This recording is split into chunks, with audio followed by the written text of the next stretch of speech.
Guys, health issues की बात हो और अर्थराइटिस की बात ना हो, ये तो हो नहीं सकता. Arthritis is also a burning issue nowadays because our joints are weak. Why the joints are weak is a different matter, and what to do when your joints are already weak is a different thing, and what you can do to avoid arthritis and avoid the weakening of bones and your joints is a different thing. We are talking about all these. First of all, if you have arthritis, sorry, not starting with that. If you don't have arthritis, you are a young man and you are fit for right now, and you want to avoid such problems in future. What you should do? First of all, control your weight.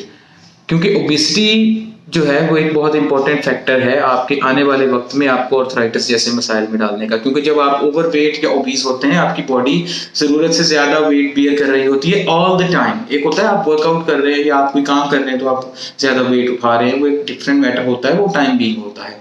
लेकिन अगर आपकी body overall wait इतना ज्यादा लेकर घूम रही है, आपका इतना ज्यादा फैट जो बॉडी पे चढ़ा हुआ है वो सारा उसका जो जॉइंट पे ही उसका प्रेशर आ रहा है. वो कहावत है ना कि सर का भार जो है वो पैरों पर ही आता है, तो वो सारा वेट आपकी जॉइंट्स पर ही आ रहा है, स्पेशली आपकी नी जॉइंट्स पर.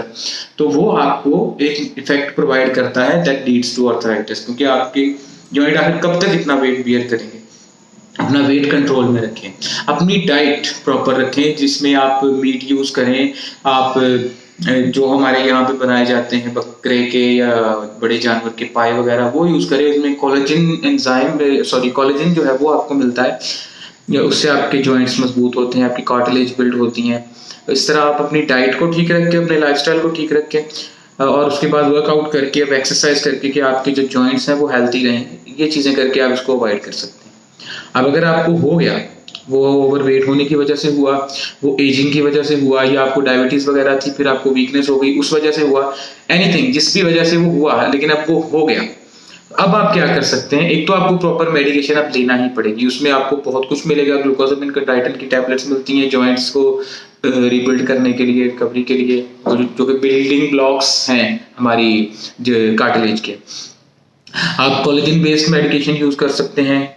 एनडी नेचर टाइप 2 कोलेजन में आपको मिलेंगी, थोड़ी एक्सपेंसिव लेकिन अच्छी मेडिसिन मिलेगी जो कि आपकी कार्टिलेज हेल्थ को इम्प्रूव करेंगी. अगर यहाँ पे भी आप बस ना करें तो आपको शायद पेन किलर्स लेना पड़ जाए टाइम के साथ साथ. ये चीज़ें आपको यूज करना तो पड़ेगी, लेकिन साथ में वही डाइट जिसका मैंने पहले जिक्र किया, अपने मीट यूज करें, जो पाए वगैरह हैं वो इस्तेमाल करेंगे आप, तो वो भी आपकी जॉइंट्स को हेल्थ और स्ट्रेंथ प्रोवाइड करेंगे.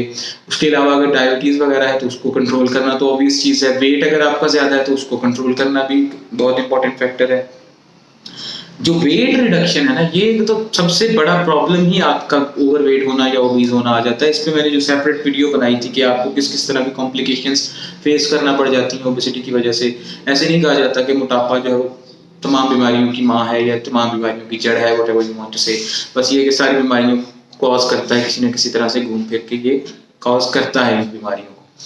तो इन चीज़ों को अवॉइड करने के लिए अपनी हेल्थ का ख्याल रखें, अपना वेट कंट्रोल करें, अपनी वर्कआउट करें, अपनी जॉइंट्स को स्ट्रॉन्ग रखें, अपनी डाइट अच्छी रखें. अगर अफोर्डेबिलिटी इश्यूज हैं तो कुछ ऐसी बेसिक चीज़ें हैं जो आप यूज़ कर ही सकते हैं जो आपको प्रोटीन्स वगैरह प्रोवाइड करती हैं. उसमें आपके पास बीन्स वगैरह आते हैं, सोयाबीन, सोया चंक, और वो जो होता है ब्लैक बीन्स, रेड बीन्स, या जो साबुत मूंग मिलती है आपको ग्रीन से कलर की, वो ये चीज़ें इनरिच्ड विद प्रोटीन हैं, इनको यूज़ कर सकते हैं. मीट तो आप समहाउ हफ्ते में एक आध बार कर ही सकता है, वो बंदा अगर नहीं भी कर सकता तो 15 दिन में एक बार खा ले. लेकिन इस तरह की चीज़ें आप अपनी डाइट में ऐड रखें ताकि आपकी प्रोटीन पूरी रहे, आपकी मसल स्ट्रांग रहे, आपकी जॉइंट स्ट्रांग रहे, आपकी हड्डियां मजबूत रखने के लिए एक इंपॉर्टेंट फैक्टर विटामिन डी की डेफिशिएंसी पाकिस्तान में 90% तक पहुंच चुकी है. 90% तक लोगों में विटामिन डी की डेफिशिएंसी है. उसकी रीज़न यही है कि हम में से किसी को सुबह जल्दी उठने की आदत नहीं है, सुबह वाली सनलाइट हम लेते नहीं हैं, तो विटामिन डी की डेफिशिएंसी ही रहती है हम सबको. सभी आ गए ना, वो आप 50% से ऊपर चले जाएं तो वो अक्सर कुल का हुक्म रखता है, तो 90 पे पहुंच गए हैं तो सबको ही है. उस चीज़ से बचें, और अगर आपको है तो है, नहीं भी तो अपने विटामिन डी की सप्लीमेंटेशन यूज़ करते हैं.